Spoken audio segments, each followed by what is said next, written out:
Well, hello there, NextGen fam. Welcome to Mentor Moments with NextGen HQ.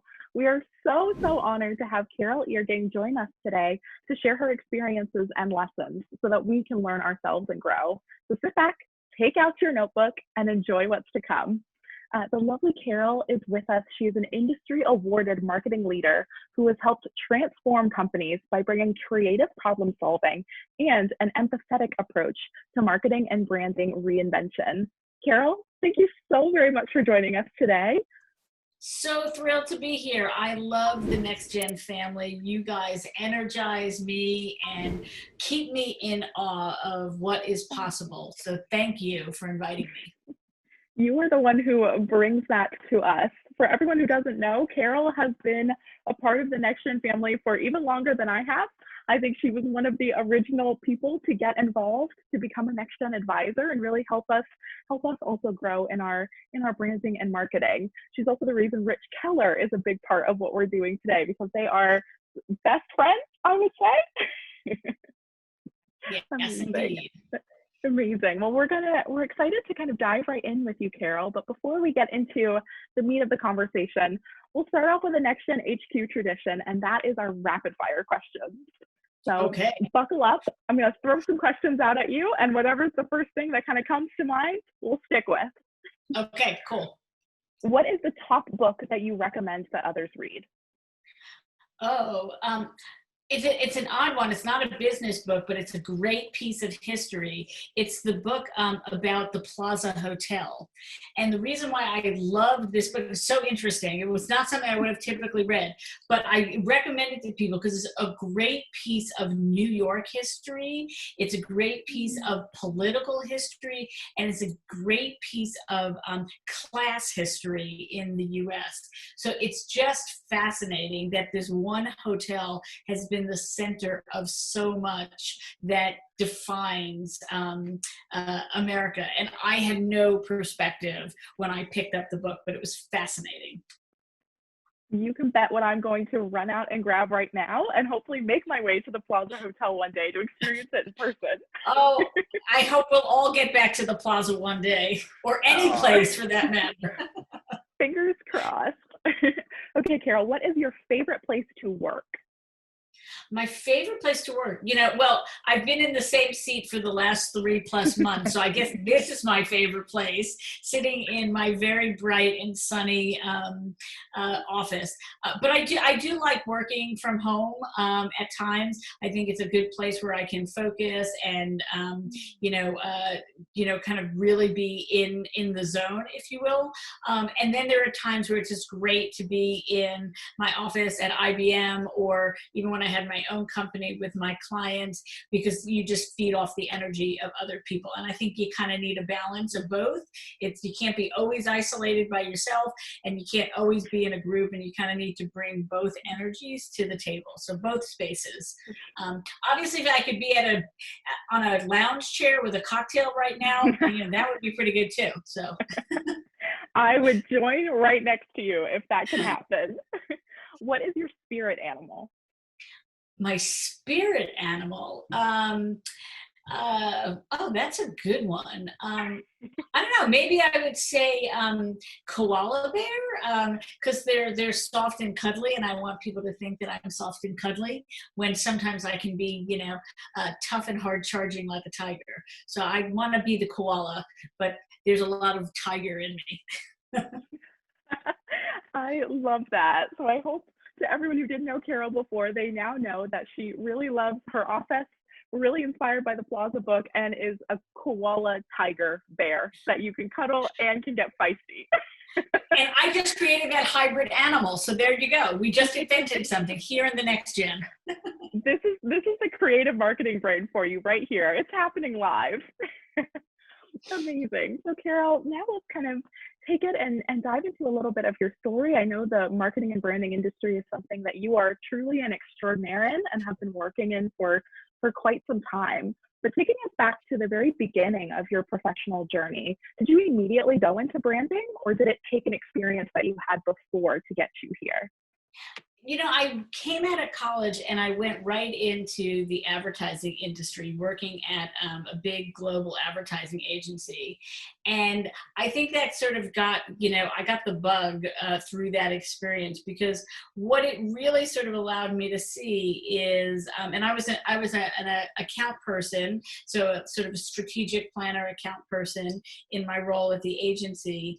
And what it got me to see is, the power of persuasion and how you can sort of impact people's lives, hopefully for the good and not bad, with really great storytelling and by really connecting with people and what's important to them. And so by understanding that whole process of being very consumer centric and really focused on the consumer insight and what is important to them and how to connect to your audience really in a very relevant and resonant way, it kind of got me into understanding the power, as I said, the power of persuasion. And that's what I love about marketing so much, is there is no right answer, right? It's a beautiful industry in that there's no right answer. It's only limited by our imagination and our capabilities. And every day you get to start with a blank piece of paper and bring something amazing to the marketplace. Unlike if I were a surgeon and I would have to cut the vein in the exact right place in the exact right place, the patient dies. Usually nothing terrible happens when you make a mistake in marketing. That's a broad stroke statement, but generally bad things don't happen.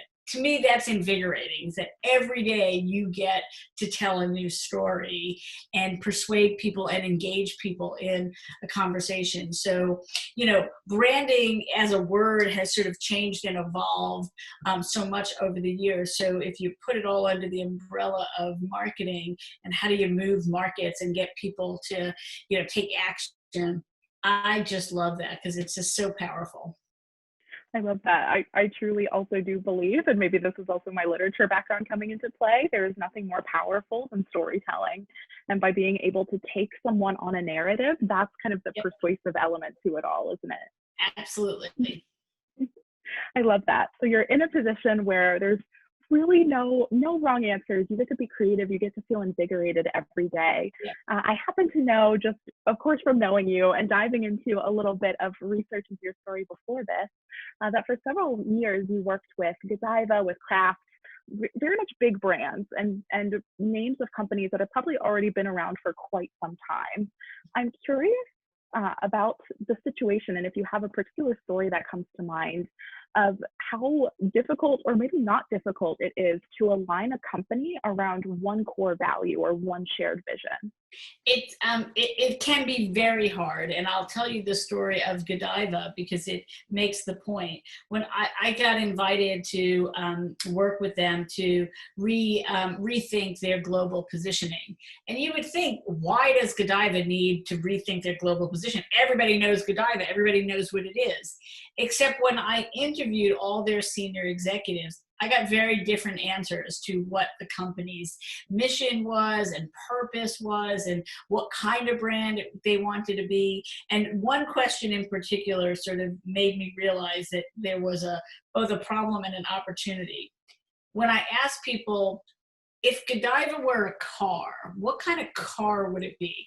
Sometimes it's easier for people to sort of have an analogy, right? I get everything from a Volkswagen to a Mercedes. Can't be that, right? That's like way too wide a perspective. And to me, it said instantly, there is not clarity around what this brand was trying to be. Now, what was really clear was this was a brand around generosity and giving and gifting and making people happy and creating those moments around making people happy. And so what I set out to do was to align the organization around those core values in a way such that people could sort of rally behind it. And it became all about, delighting people with generosity as the basis of the brand's story, because that's what the brand stood for. But if we had asked people at the beginning of the project, they could have never articulated that. And so it wasn't difficult to align them. It was just we had to bring everybody along on that, because it was a brand that was left to sort of interpret itself based on where you were as a manager sitting in the world. And so that journey to get everybody onto the same page, it took about 6 to 9 months, which was not an incredibly long time. And then we rolled it out to the global organization. And my favorite moment was when I would sit in meetings and people would start to play back all of the various codes and words from the brand story that we had built. And I was like, it's working, they got it. It's everybody's on the same page. And to me, that was so exciting to rally an organization in a very special way. It's that really exciting moment of knowing that you're in a company that has that shared vision. But I will say that I think a huge part of that fun is going down that journey and being a part of the process to get there. I'm sure that Godiva team, they remember those memories sitting with you and trying to figure this out to who they are today. It's a really fun exercise. And that's in fact where I met the lovely Rich Keller. The lovely Rich Keller. I have a question for you actually regarding this lens. As far as Godiva, their brand, it was really behind generosity and gifting. Fun fact, I worked at a chocolate shop much before my time at NextGen HQ. And I would have to say it was very much that similar value. We were there to be able to welcome in others to become generous, to gift to their families and friends. Are there leaders in an industry as far as brand leaders, and that others within that industry will then kind of follow along with the values that they set? So sometimes there's like category dimensions, that the category is all about generosity, let's say in the case of chocolate, but you articulate that and you bring it to life in different ways and lean into different dimensions of it. So, Godiva did that in a somewhat traditional way. It was a very warm and nurturing way, and then there are other brands like Mass Brothers, which came out of Brooklyn, that was all about that same level of generosity, but they did it with really unusual flavors and ingredients and, sourcing their beans from very special places. And so they took that space. And then others sort of do it in a humorous way. So sometimes what happens within a category is finding the white space, even though there are dimensions of the category that everybody plays in, right? You're not going to go into the chocolate category and be about selfishness. Probably not. You're probably not going to, unless you want to be a chocolate for one and personal indulgence, which you could do, there may not be a lot of, depth and breadth. So most categories have very similar dimensions. It's about how do you articulate that in a way. So I'll give you a good example from a different category, which is men's deodorant.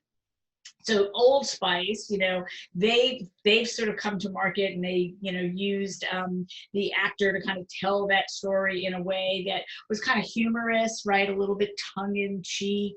And that was their approach. Another brand that I've seen has taken that same approach. It was from a Latin American brand. Their approach was very serious. About, you don't want to have your wife's fragrance soap on your body, and, you're a man and you're very macho. Same category, quite frankly, very similar, insight and premise behind what they were trying to do, just took very different paths. And then tonality becomes sort of a differentiator very often. So the goal there is finding your white space within possibly already defined categories and then figuring out how to articulate where you stand there. Yeah, many years ago, I worked on the Downy fabric softener business, and it was all about loving care and the mother's love of her family. Well, that position was already owned in other markets outside the US. So when Downy was trying to go into those markets, we had to find a new articulation of our brand story without sort of leaving our equity behind. And that happens sometimes. So depending on, when you enter a market and who else is there, someone may have already co-opted your position. So, you have to be clever about how you remain relevant, don't give up your authenticity, and still yet, find a compelling way to tell your story. Absolutely. And I think this is where you come into play with so many different brands and so much work behind helping companies really find their story and being able to share that through the marketing that they produce. you've dropped some nibbles along the way. So we know Godiva, Kraft, Downy, and countless others. But I want to flash forward a little bit to maybe a little bit more recently. Was there kind of this moment of epiphany where you knew, I need to have my own marketing company? I have so much knowledge and expertise to share into the world, that really brought Red Shoes marketing to life? So I wish it was as purposeful as that, and I wish it was so as inspired as that. But I had left a very big job at Kraft, and I wasn't really sure what I was going to do. I was getting offers to go back and do other big jobs like Kraft, and I wasn't really sure. And through my network, some folks called me and they said, I have a project. Would you help me? I was like, okay. And so I did the project, and then I got another project, and then 8 years later, I had this very successful business. And what I loved about that business, which I'm very seriously considering starting again because there's a huge need in the marketplace, what I loved about that was really being able to help an organization get out of their own way and change and transform. And oftentimes in big companies, it is very difficult when you have processes and people who've been in the same job for a very long time and siloed, organizations and function. It's very hard to disrupt that and take that apart, unmantle that, right? And then put it back together in a new way. It's very, very hard. And what I loved was being able to go into these organizations and sort of be that catalyst for change and be the disruptor and bring fresh perspective and get them to move faster than if they tried to do it on their own. And it was very rewarding to kind of help a lot of companies sort of move to new places and do new things that they wouldn't have done on their own. That's so special. It seems like you were in a position where you just grabbed these opportunities that were presented, and from that went on to this journey of becoming the catalyst that I'm sure you were the whole entire time. Well, and the interesting thing, I guess the piece of advice I would also give your audience is, I went into most of my assignments, which were either 3-month or 6-month assignments. And almost every single time I ended up staying a year, 2 years. In one case, it was 4 years. And it was always because I inserted myself into their business. I sort of became like, that confidant that anybody in the organization could talk to, and just be that helpful force to get them to a better place. And, in this, especially since so many of your members are entrepreneurs in their own right, that spirit of sort of paying it forward, doing a little bit more than anyone's asking you for, to me has been the best pathway to sustaining a business. If you do your job well, you do it on time, you do it ahead of time, and you do more than anyone asked, they're going to ask you back. And to me, those have been some principles that I've really leaned into to create success in my career. So helpful. I know so many entrepreneurs here are going to grasp onto these lessons, because it's exactly, you know who the next gen entrepreneur is. They are someone who so wants to make change and wants to continue paying that forward. Yep. I love that. So throughout your many experiences that you've had, is there one lesson that really strikes you the most in marketing that you utilize in your own personal brand that you would really encourage that anyone swears by as far as how they go about marketing their own? Yeah, I think it relates to what I just talked about, which is this sense of over-delivering and doing more than what's asked. Again, I've worked inside big companies. I've worked for agencies. I've had my own business. In all of those cases, the person that comes, or the people that come to the table and really sort of bring you more than you expected and delighted you in a way, or opened your mind in a way that you didn't anticipate, those are the ones that have always stood out. Those are the ones who have always been successful. And I think that's kind of what makes marketing special. Again, there's no right answer, right? So somebody might say, okay, I want a perfect example. I'll tell you from IBM. Sherwin-Williams years ago came to us and said, people are really paralyzed when it comes to picking a color of paint for their home and for their rooms in their home. And they're just really paralyzed. They have this little swatch that you get in the hardware store. You put it up on a wall. How do I imagine what that's going to look like on the whole wall? And they're just paralyzed, and it's not a great experience. Could you make us a 30-second commercial for how to tell that story and help people have the imagination? And the IBM team went away and said, no, this isn't about making a commercial. This is about enabling people to really imagine what that's going to look like. And what we built was a piece of technology that would allow you to take that little swatch or any color you saw anywhere in the world and literally project it onto your room through your phone. So now, through the magic of technology and my phone, I could actually see what that little swatch was going to look like, and not just what that swatch was going to look like on the wall, but what that swatch was going to look like at morning time, midday time, and then evening time, so I could understand the full spectrum of sunlight and light in that room. It was a game changer. They've now built like 5 iterations of that application with augmented reality and virtual reality and all sorts of other technology. But again, the ask from the client was, can you make me a commercial? And through imagination and rethinking the problem and trying to sort of solve it in a new way, it opened up a completely different perspective to that business. And they've been really, really successful ever since, because it solved a real problem that people had that a commercial would have never done. So that's a good example of how you can delight and sort of over deliver and, bring something new that somebody didn't anticipate. Exactly. And what a fantastic way to end this conversation with that message of encouraging entrepreneurs to bring more to the table, bring everything that they can, because that's exactly how you're going to make a splash. Don't hold back, especially in this world, don't hold back, because if the moment is there, seize it, because you don't know if you're going to get the opportunity again. So I say go for it. Well, Carole, I want to thank you so much for taking your time to come on to Mentor Moments and share your story with us. To end this conversation, I have one more quick thing to wrap it up. What is your hope for the next generation of leaders?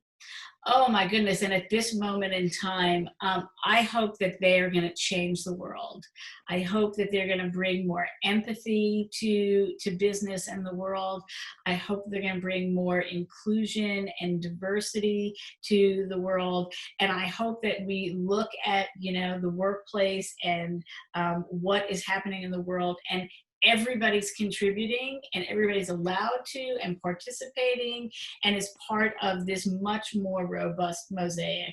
And I think your generation has every opportunity to do it, and now more than ever to make that happen. So I'm betting on you guys to deliver the future, and we'll do our part as well, but I'm really, really hoping you will bring a new sensibility to how this world works. We need it now more than ever. It takes everyone, but I do also believe in the next generation. Yep. Carole, I'm praying for you guys. If the next gener wants to get in touch with you, Carole, do you have any socials that you keep open that someone could come pop and say hello? Sure. So I'm on Twitter at C Irgang, and I'm on LinkedIn as Carole Irgang. And on both platforms, you are more than happy to email me, and all my email is there on LinkedIn, so you can connect with me. And I'm happy to talk to Next Geners anytime. Guys, Carole is a very, very special person. So please go follow her, go give her a little shout, tell her you're from the Next Gen community. And Carole, thank you so very much for your time. We can't wait to see what inspiration you've inspired amongst our community.